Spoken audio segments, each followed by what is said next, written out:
বাংলাদেশে ভোটের মধ্য দিয়ে তারা ক্ষমতা থেকে চ্যুত হয়েছে, ব্যাপারটা এমন ঘটে নাই।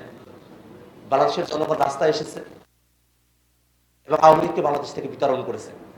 অতএব শুধুমাত্র ভোটের সময়টাতে জনগণকে সন্তুষ্ট রেখে ভোটের পরে জনগণের রায়কে প্রত্যাখ্যান করার যে মানসিকতা, সেটা জনগণকেও, যারা এরকম চাতুরীর আশ্রয় দেয় সেই বিএনপিকেও প্রত্যাখ্যান করার দিকে অগ্রসর করবে।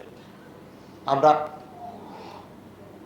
যারা সংবিধান সংস্কার পরিষদের সদস্য হিসেবে শপথ নিয়েছি, আমরা জনগণের আমাদের উপরে যে অর্পিত দায়িত্ব, সেই দায়িত্বের প্রতি শ্রদ্ধাবোধ রেখে বাংলাদেশটাকে সামনে থেকে এগিয়ে নিয়ে যাওয়ার জন্যই এবং জুলাই সনদ বাস্তবায়ন আদেশে যেমনভাবে বলা আছে ঠিক সেটাকে পরিপালন করার জন্য আমরা একই দিনে সংসদ সদস্য হিসেবে এবং সংবিধান সংস্কার পরিষদের সদস্য হিসেবে আমরা শপথ গ্রহণ করেছি।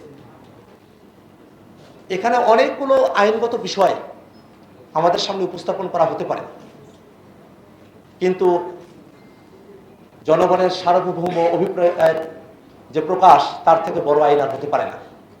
গণ অভ্যুত্থানের থেকে বড় আইন আর হতে পারে না। গণভোটের থেকে বড় আইন আর হতে পারে না।